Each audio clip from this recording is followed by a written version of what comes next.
கேசரி முத்திரை காட்டிய குருவே போற்றி, கொம்பேரி பற்றிட வழி காட்டிய குருவே போற்றி.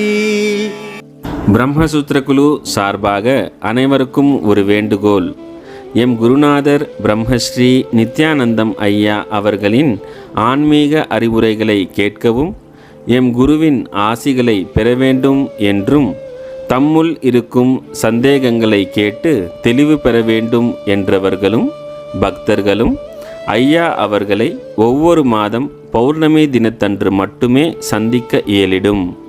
மீதி நாட்களில் ஐயா அவர்களை ஆசிரமத்தில் சந்திக்க இயலாது என்று தெரிவித்துக் கொள்கிறோம். தாங்கள் அனைவருக்கும் சாதகமாக போலிவாக்கத்தில் அமைந்திருக்கும் ராஜயோக பாடசாலையின் கூகுள் மேப் லிங்க் டிஸ்கிரிப்ஷன் பகுதியில் வைத்திருக்கிறோம். பொய்யை நீக்கி மெய்யனாக வாழ வாய்ப்பை தேடும் அனைவரும் வாரீர். எம் குருநாதர் ஆசிகளோடு ஆத்ம வணக்கம். எல்லாருக்கும் ஆத்ம வணக்கம். உலகம் ஃபுல்லாக இருக்கிற என்னுடைய சீடர்களுக்கும், உலகம் ஃபுல்லாக பரவி இருக்கும் என்னுடைய பக்தர்களுக்கும் மனமார்ந்த நன்றியை தெரிவிக்கிறேன். இந்த வீடியோ நம்ம ஆசிரமத்தை சார்ந்தது. பிரம்மசூத்திர குழு அது ஒரு வருஷமாக போன 10ஆம் மாதத்துலேருந்து இந்த வீடியோ ரிலே செய்யலை. ஏன்னா வேறு ஆளுங்கள்லாம் வீடியோ எடுக்கிறாங்க. அதனால் நம்ம வீடியோவும் குறுக்க போய் பிரச்சனை வேணாம் அப்படின்ட்டு ஒரு வருஷமாக அதை நிறுத்திட்டு இருந்தோம். ஆசிரம சார்பில் ஒரு வீடியோ வேணும் அப்படின்றதுக்காக பிரம்மசூத்திர குழு ராஜயோக பாடசாலை அப்படின்னு நம்ம ஆசிரம வீடியோவை ரிலே ஆகுது. இதை என்னுடைய சீடர்களும் என்னுடைய பக்தர்களும் எல்லோரும் இதை பார்த்து சப்ஸ்கிரைப் பண்ணுங்க. சப்ஸ்கிரைப் பண்ணிங்கன்னா இதனுடைய இது மேலும் மேலும் உங்களுக்கு ஊக்கம் வரும். அவங்களுக்கும் ஊக்கம் கொடுக்குற மாதிரி இருக்கும். உங்களுக்கும் பல வீடியோக்கள் வெளியே வரும். அதை நீங்கள் பார்த்து தெரிஞ்சுக்கலாம். இது முழுக்க முழுக்க நம்ம கோயிலை சார்ந்தது, நம்ம ஆசிரமத்தை சார்ந்தது. அதனால் இதுக்கு எல்லோரும் சப்ஸ்கிரைப் பண்ணிங்கன்னா ரொம்ப சிறப்பாக இருக்கும். இன்னும் நான் நிறைய விஷயங்களை உங்களுக்கு சொல்கிறேன். நீங்களும் தெரிஞ்சுக்க வாய்ப்பு கிடைக்கும் இந்த வீடியோ மூலிமா. அதனால் இனிமேல் பார்க்குற பிரம்மசூத்திர குழு பார்க்குற எல்லோரும் சப்ஸ்கிரைப் பண்ணுங்க. நன்றி, வணக்கம். சரி, ஆன்மீகத்தில் பௌர்ணமி அமாவாசை தினங்களுக்கு ஏதாவது சிறப்பு இருக்கா சாமி? இருக்குது. இப்போது சரி, அமாவாசை அப்படின்றது ஒரு இருள் நாள். இப்போ நீங்கள் எங்கன்னா சாவுங்களுக்கு போனீங்கன்னா, சாவு அவர் செத்து போயிட்டார், நீ கருப்பு துணி ஊற்றி போனால் தானே அவருக்கு தெரியும் அடடே இவர் துக்கமாக வந்துக்கிறாருன்னு, இல்லை? ஆனால் அங்கே ஒரு கருப்பு பேஜ் அணிஞ்சின்னு போகிறீங்க. எதுக்கு போகிறீங்க?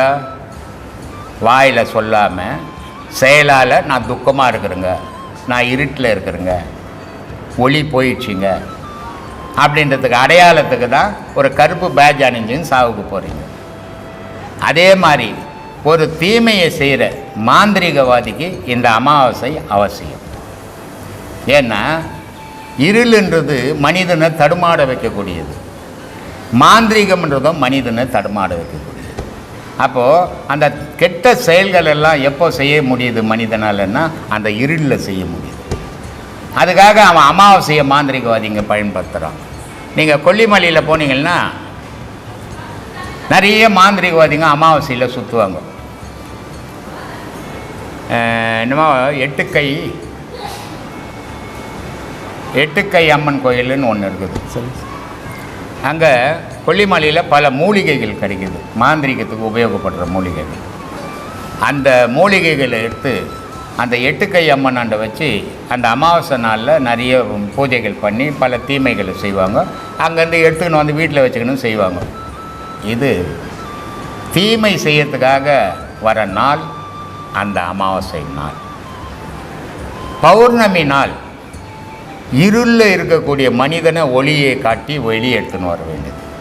இப்போது குரு உபதேசம் அப்படின்னு நம்ம சொல்கிறோம். குரு உபதேசம்.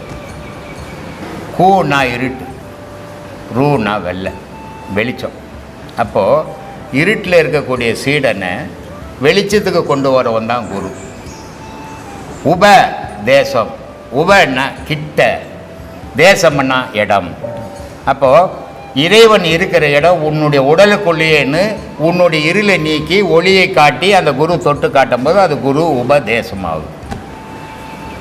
அப்படிப்பட்ட உபதேசம் நீ இருளில் வாழ்ந்துன்னுக்கிற மனிதனை பேர் ஒளிக்கு எடுத்துன்னு வர்றதுக்காக வரக்கூடியதான் அந்த பௌர்ணமி நாள். அந்த பௌர்ணமியினுடைய நிலை என்ன, அந்த சந்திரனுடைய அந்த பௌர்ணமி முழுமையில் வர நிலை என்னன்னா, மனிதர்கள் ஒரு மாதம் செய்யக்கூடிய பாவ புண்ணியங்கள் அத்தனையும் அந்த பௌர்ணமி முழு நிலவு ஒழிச்சிடும். அதனால் அவனுக்கு நன்மைகள் கிடைக்கும்.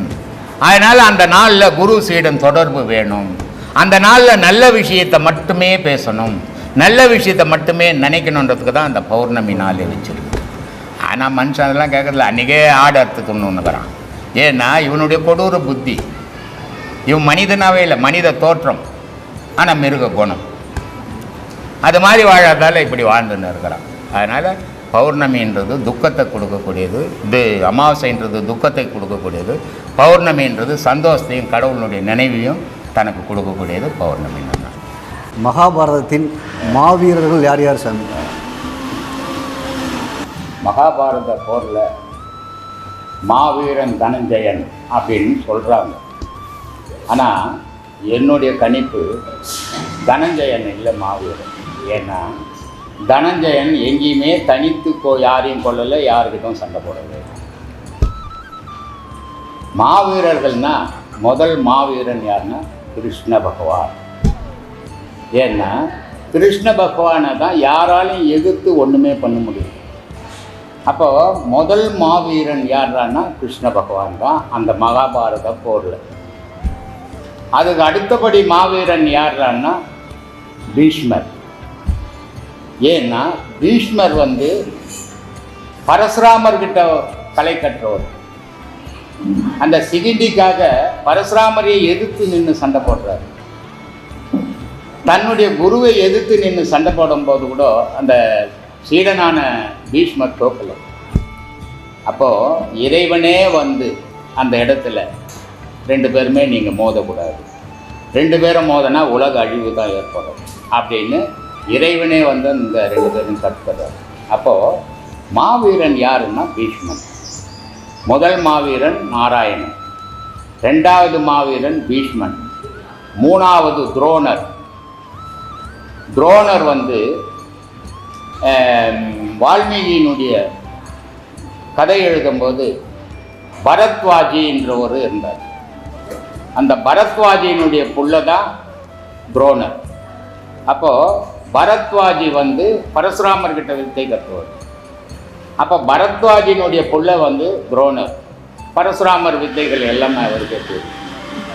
அதே மாதிரி இவ்வளோ பேர் இருந்தாலும் கூட இவங்களுக்கெல்லாம் ஒரு நாடு, இவங்களுக்கெல்லாம் ஒரு சீடர்கள், இவங்களுக்கெல்லாம் ஒரு பக்தர்கள், இப்படி இருந்த மாவீரர்கள் தான் இவங்கெல்லாம்.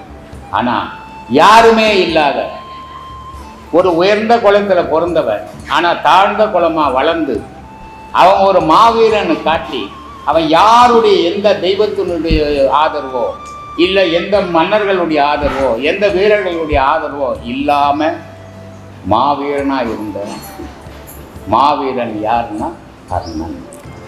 ஏன்னா கர்ணனுக்கு ஈக்குவலாக வேற யாரையுமே ஒப்பிட முடியாது மகாபாரதத்தில். ஏன்னா கர்ணன் சூரிய பகவானுடைய பிள்ளை. சூரிய பகவான் என்ன பண்ணுறாருன்னா இவன் அழிவே இல்லாதவனாக இருக்கணும் அப்படின்றதுக்காக நமக்கு ஏதாவது ஒரு சின்ன சின்ன பிரச்சனை வந்துடுச்சுன்னா 4 பேர்கிட்ட ஓடி போட்டு உதவி கேட்பார், பாதுகாப்பு கேட்பார். ஆனால் அவன் அவனுக்கு இருந்த பாதுகாப்பை யாராலையுமே அழிக்க முடியாத குண்டல கவசம் அப்படி இருந்து கூட அதெல்லாம் தானம் பண்ணி கூட அவன் கடவுளுடைய தெய்வம் எந்த மன்னனுடைய தெய்வம் இல்லாமல் தனித்து சண்டை போடு தனித்து கொள்றான். அபிமன்யுவை கொண்டான் இல்லையா? பீமனுடைய புள்ள கடோர்கஜனை கொண்டான். இவன் தனித்து எல்லாரையும் கொண்டான். ஆனால் அர்ஜுனன் அந்த மகாபாரத போரில் யாரையுமே கொல்லலை. துரோணரை கொல்லலை, பீஷ்மரை கொல்லலை, யாரையுமே கொல்லலை. எப்போ கொன்னான் அப்படின்னா கண்ணன் போய் நாராயணன் போய் அவங்கள கொன்று நிராயுதபாணி ஆக்கின பிறகுதான் துரோணரை பீஷ்மர் அடித்தான். அதே மாதிரி இவனுடைய துரோணனுடைய மரணம் வந்து துருபதனுடைய புள்ள அவன் தான் துரோணரை கொல்றான். அப்போ அர்ஜுனனை குரு துரோகின்னு சொல்றதுல அர்த்தமே கிடையாது. நிறைய பேர் சொல்லுவாங்க குரு துரோகிக்கு அர்ஜுனன் துரோணரை கொண்டுட்டான். ஆனால் துரோணரை அர்ஜுனால கொல்ல முடியாது, கொல்லவும் இல்லை. பீஷ்மரை கொல்லவும் முடியாது, கொல்லவும் இல்லை. பீஷ்மரை கொன்னதும் நாராயணன், துரோணரை கொன்னதும் நாராயணன், கர்ணனை கொன்னதும் நாராயணன்.